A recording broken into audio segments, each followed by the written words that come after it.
సరే ఆటి దీపాలు కనపడతాయి మళ్ళీ ఆడి కనపడతాం అన్నమాట.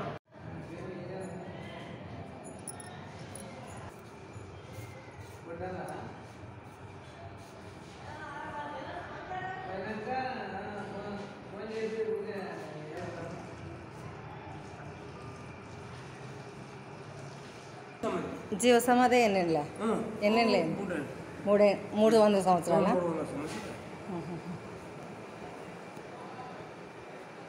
అప్పటి నుండి దీపాలు అట్లే ఉన్నాయి. తాత అంటించింది అంటించి జీవ సమాధి అయినా. జాతర బాగా జరుగుతుంది కదా ఇక్కడ.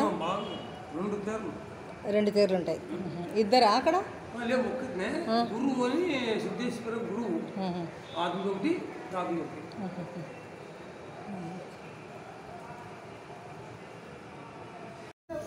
ఈ 5 జ్యోతులు నిత్యం వెలుగుతూ ఉంటాయి. ఈ దేవాలయము కర్నూలు జిల్లాలోని గూళ్యం గ్రామంలో ఉంది.